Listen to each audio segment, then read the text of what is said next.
Nouvelle qui nous touche. Mais le budget de M. Carney a été adopté hier soir. Surprise, Mario, non, je te sans sens grande pas surprise. effectivement très, très étonné. 170 pour, 168 contre. Mais à la défense, j'ai jamais cru qu'il allait y avoir des élections, mais Emmanuel Latraverse, qui suit Ottawa depuis longtemps, qui a été là, me disait quand même que c'est unique dans le sens qu'habituellement, le matin du vote, tu sais exactement ce qui va se passer. C'est-à-dire que les partis ont annoncé, par exemple, si le NPD ou un parti a annoncé que des députés allaient s'abstenir, avant le jour du vote, chacun a annoncé sa posture, là. Puis le pourquoi il prend telle position. Alors, c'est quand même assez rare. Hier matin, c'est vrai qu'on savait pas. Là, moi, je savais bien qu'il n'y aurait pas d'élection, mais qui allait voter comment? C'est vrai qu'il y avait quand même une zone d'incertitude. D'ailleurs, Mme Elisabeth May m'a fait rire beaucoup hier, la chef du Parti vert, là. Ah oui? Parce qu'elle a voté pour le budget. Elle a voté pour parce qu'elle a réussi à avoir, pas une concession, mais a obtenu que Mark Carney dise en chambre qu'il avait l'intention donc, de respecter l'accord de Paris. Donc une phrase. Voilà. Alors, mais il l'avait dit il y a 2 semaines. Oui. L'intention de... L'intention d'eux. Je vais respecter, j'ai l'intention. Là, on fait des pipelines, puis envoie par là, puis on enlève la taxe carbone, mais il redit en chambre la phrase « Moi, j'ai l'intention de respecter l'accord de Paris », puis on change son vote. Mais Mme May, elle aime pas la chicane, on se souviendra de sa ligne. Alexandre, Mme May a eu l'air entièrement raisonnable de ne pas vouloir d'élection non plus. C'est juste que elle aurait été mieux de juste, à mon humble avis, de juste dire que je veux pas d'élection, que de dire, là, j'ai obtenu une phrase que M. Carney a répété ce qu'il a dit il y a 2 semaines, mais que personne ne croit. C'est ça. En tout cas. Bon. Maintenant, ça s'est joué. On se posait la question hier, qui va s'abstenir? Est-ce que ce sera des conservateurs? Est-ce que ce sera davantage du NPD? Finalement, ça aura été des membres des 2 partis conservateurs. Matt Jeneroux et Shannon Stubbs se sont abstenus. Dans le cas du NPD, c'est Gord John et Laurie Idlout. Maintenant, avec ces 4 abstentions-là, on arrive à 170 pour, 168 contre. Je vous rappelle que dans ce budget-là, on a un déficit de 78 milliards, des investissements massifs, notamment en défense, et des compressions importantes dans la fonction publique. Alors, il n'y aura pas d'élection à court terme. Le gouvernement Carney qui survit. Oui, et qui va pouvoir, M. Carney, s'occuper des provinces qu'on entend taper du pied depuis déjà quelques semaines pour des programmes d'aide. Et là, les provinces évoquent effectivement de l'aide pour certains secteurs après une rencontre avec le premier ministre Carney, Doug Ford notamment, qui a laissé entendre qu'une annonce sur l'acier et sur le bois d'œuvre est imminente. Susan Holt a déclaré que les premiers ministres avaient eu une rencontre productive avec M. Carney. Essentiellement, on a parlé du budget fédéral et des progrès réalisés dans les négociations tarifaires avec les Américains. La première ministre du Nouveau-Brunswick a mentionné que le groupe avait parlé, du bois d'œuvre résineux, que M. Carney avait indiqué qu'un nouveau programme important allait être mis en place par le gouvernement fédéral. Alors, on sent dans les coulisses là, que mais le bois d'œuvre, ça va plus du tout. Là. Amos, c'est Arbec qui annonce sa fermeture juste avant les fêtes et mauvaises nouvelles se succèdent. François Legault qui va faire une annonce dans mon village. Ah oui, à Kakuna. Ce matin. Bon, c'est à 11h, une annonce importante en matière d'économie et d'énergie. Alors, ce sera intéressant de suivre ça. Il va être accompagné par les ministres Christine Fréchette, Yann Lafrenière et Amélie Dionne. Bien, autour du Manitoba, après l'Ontario, de courtiser les médecins du Québec. En fait, on pourrait même dire plus que l'Ontario, là, d'une façon encore plus proactive. Là, c'est plus un 800 Doug Ford, c'est un 800 Manitoba. Mario, on apprend ça dans le journal ce matin. Essentiellement, le Manitoba veut profiter du conflit entre le gouvernement et les médecins sur la loi 2 pour faire une grande séduction. Alors, c'est la recruteuse en soins de santé du Manitoba qui a martelé à plusieurs reprises que la province valorise ses médecins, que les Québécois y trouveront une francophonie vivante, où ils vont se sentir à la maison. Moi, je suis allé il y a 30 ans. Oui, puis, t'as-tu aimé ça? Écoute, c'est le temps, Jeff, de nous sortir peut-être du Pierre Lalonde, là, à Winnipeg, les nuits sont longues. Non, mais écoute, c'est une francophonie, je veux dire, une francophonie vivante, tu me permets-tu de remplacer ça? Une francophonie courageuse. Ah oui. Bon. De ce courage un peu vivante, pas omniprésente, là. Je veux dire, pars pas de l'idée qu'il y a une francophonie à Winnipeg, puis tu vas parler français dans tous les commerces, puis que les gens vont te répondre en français.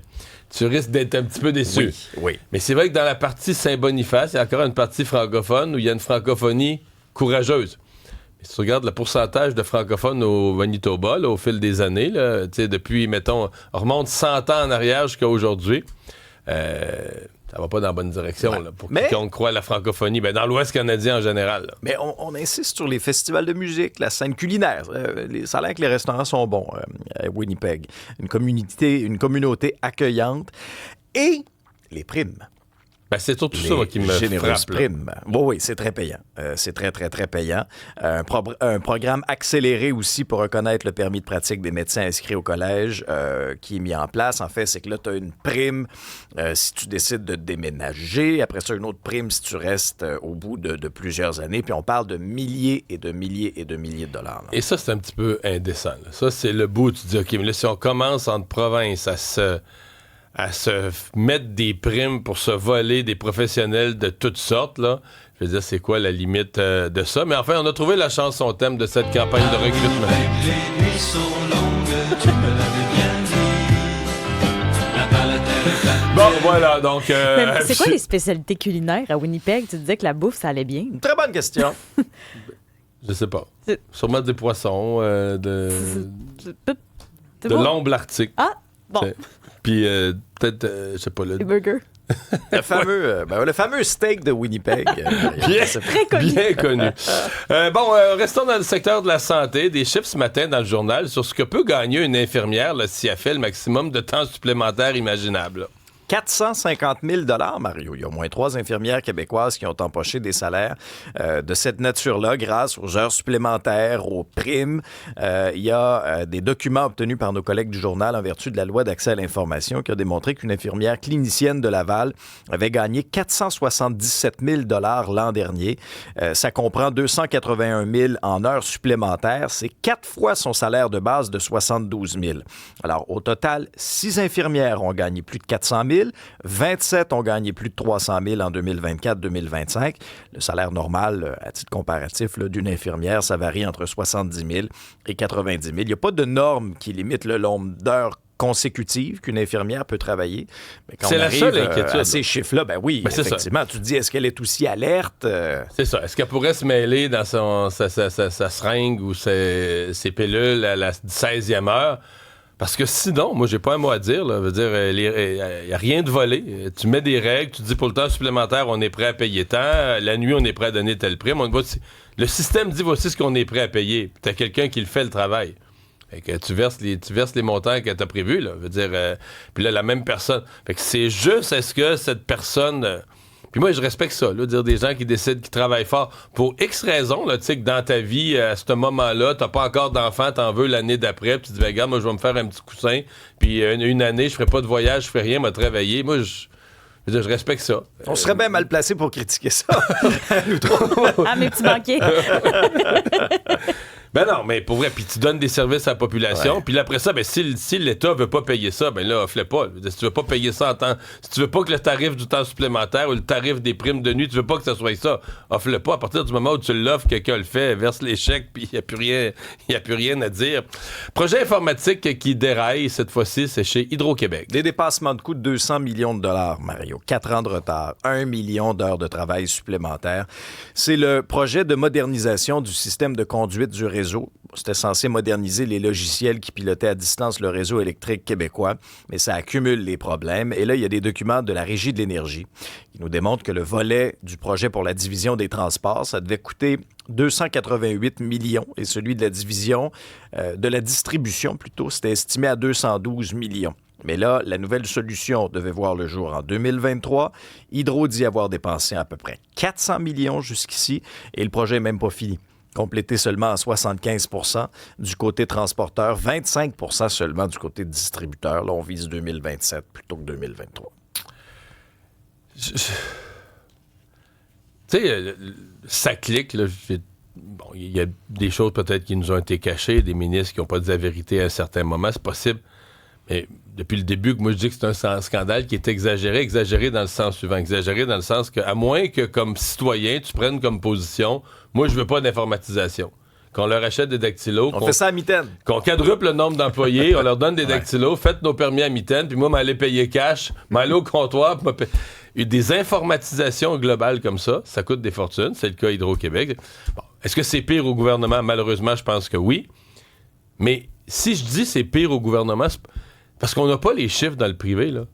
Je serais curieux de voir comment ça a coûté l'informatisation globale. Là. Mettons, l'ensemble des transporteurs aériens. Là. La journée qui se sont mis, tous les billets vont se vendre, puis tout en réseau, puis l'argent, puis après ça, les banques. Là, je serais curieux de voir combien ça a coûté. Est-ce qu'il y a eu des dépassements de coûts? Est-ce que, mettons, une banque, je sais pas, mais la Banque Royale, la Banque CIBC ou la Banque Toronto Dominion, le projet initial d'informatisation, puis le coût final, là, est-ce qu'il n'y a pas eu des dépassements de 300, 500, 800 millions? Évidemment, dans le privé... je pense qu'ils budgètent beaucoup plus prudemment.